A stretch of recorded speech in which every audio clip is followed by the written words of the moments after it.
गुरु और चेले की सच्ची परीक्षा। बहुत समय पहले की बात है। एक घने जंगल के किनारे एक महान संत गुरु वशिष्ठानंद का आश्रम था। दूर दूर से लोग उनके ज्ञान, ध्यान और सिद्धियों के लिए उन्हें प्रणाम करने आते थे। उनके कई शिष्य थे, लेकिन उनमें से एक का नाम था आरव। आरव बचपन से ही गुरु की सेवा में था। वो मेहनती, आज्ञाकारी और सरल स्वभाव का था, पर उसमें एक कमी थी। वो जल्दी परेशान हो जाता था और गुरु की बातों की गहराई को समझ नहीं पाता था। गुरु की परीक्षा। एक दिन गुरु ने अपने सभी शिष्यों को बुलाकर कहा, मैं तुम सबकी एक अंतिम परीक्षा लेना चाहता हूं। जो इसमें सफल होगा वही मेरे उत्तराधिकारी के रूप में ज्ञान का दीप आगे जलाएगा।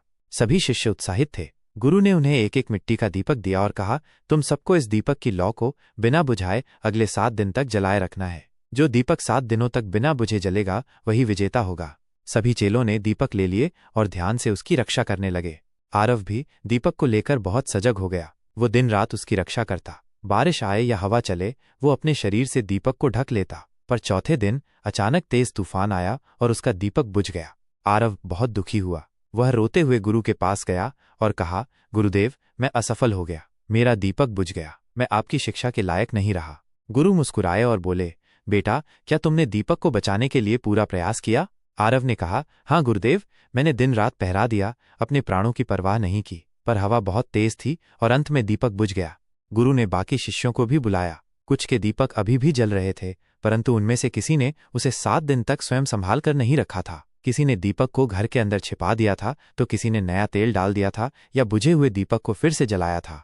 गुरु ने सभी की ओर देखा और कहा, जो सत्य के मार्ग पर चलता है वही सच्चा योगी है। दीपक बुझ जाना हार नहीं है, पर प्रयास छोड़ देना अवश्य है। आरव ने ईमानदारी से प्रयास किया, छल नहीं किया, इसलिए वही मेरा सच्चा उत्तराधिकारी है।